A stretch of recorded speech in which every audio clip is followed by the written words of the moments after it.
good, everyone? It's your boy Justin, the Vegan Savage, and I'm coming to you all today to speak to you about my struggle with binge eating. Now, I talked briefly about it, I think maybe my last video or the video before then, but I'm actually going to go into depth, give you some details about what I was actually eating during this time. So, my binge eating started around February when I dropped my caloric intake down to like 1,200 calories a day. This lasted for a few weeks, and during this time I was working out 7 days a week, doing 3 1-hour sessions a week of HIIT cardio on top of doing weight training. And so I got to a point where my body was detached from my mind, and I know that sounds crazy, but like literally I would be on my way to Krispy Kreme to buy a dozen of donuts, and my mind is saying, Justin, you know you don't need to be eating this, you don't need to be doing this. You just got finished working out. Why would you eat that junk? And you just got finished working out, so you're doing more harm than good. And all the while driving to Krispy Kreme, ordered the donuts, eating the donuts on my way home, and still telling myself, Justin, you don't need to be doing this, you don't need to be doing this. But my body was in starvation mode, so my body was literally acting on its own. And I know it sounds crazy, but seriously, that's what it felt like. My body was completely detached from my mind.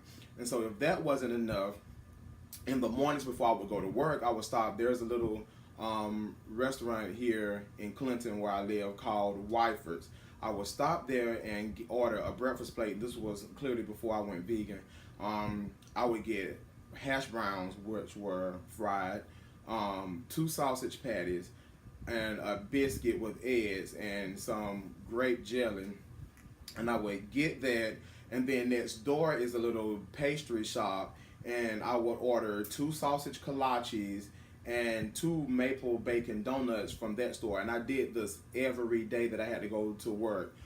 So every morning, that was my routine in going to work. So I would be eating that, and then while I was at work, I started back consuming these sodas. I would drink like 2 orange Fantas a day and eat potato chips and eat all throughout the day while I'm sitting at my desk. And then when I leave out and go to lunch, and I would eat hibachi, Japanese food that's high in fat. Everything is fried. So I would eat that with some sushi, the crunchy roll sushis. I was eating that, and then when I would get home, I would order a large pizza from Domino's, a large meat lovers pizza from Domino's, and I would get that with the 12 wings and the breadsticks and a 2-liter soda, and I would sit there and consume the entire pizza, wings, and breadsticks, and would drink half of the 2-liter soda. So as you can see, like I literally had no control, and every time I ate this, I'm like, Justin, you know good and well you cannot be eating this. And as all of us have said, I will just start my diet over Monday, and when Monday comes, it's the same cycle. So then on like Friday evening, Saturdays, and some Sundays, there was a Chinese place, and where there is a Chinese place in Lawrence that I would eat at, and I would eat that buffet, and I would eat to the point where I would be struggling to get up out of the seat and walk to my car. And when I would go to my car, I would just have to sit there and lay my head back and just breathe for like 20 minutes or so, because I was just too stuffed to even drive back home. So that was that. And then I would go to Walmart and get their big family share bag, like the $11, $12 bag. I'm not really sure how much it costs because I don't pay it any attention anymore. But at the time it was like $11 or $12. And I would eat that entire bag of M&Ms within a few hours. The entire bag, wipe it clean. We'd eat a whole pack of Oreo cookies in a day. If that wasn't enough, I stayed going to, excuse me, I stayed going to Krispy Kreme, getting something on the fly from there. And then when I would leave the gym, some nights I would go to QT and rack up on a few of their pizzas that they had there. I would buy like 2 or 3 of their pizzas, and along with 2 or 3 of their egg rolls that they had there. So I literally was on a terrible binge. And then when I would get home, I would be so stuffed till I couldn't do anything but just lay in a fetal position in the bed and just miserable, stomach hurting. I mean, like crazy. You feel like your stomach is going to explode. So what made me then transition out of that binge eating phase is one day I had like over 400 pictures in my phone from a few years ago, from like 2, 3 years ago maybe, when I was over 400 pounds. And I was like, I can go on and clear some of these out and save some of my memory. And so as I was looking through those, I was like, oh my God, it was like a light bulb came on. I'm sitting here like, okay, so the way I'm eating now is how I got to that size in the first place. And if I continue eating like I'm eating now, I will be that size again. So it was, to me, and I know people call it a cliche, but it was a life and death situation. At that point, I came into the kitchen, went in the pantry, and every single bit of junk food that I had, because I was bad. Like, I would house junk food here.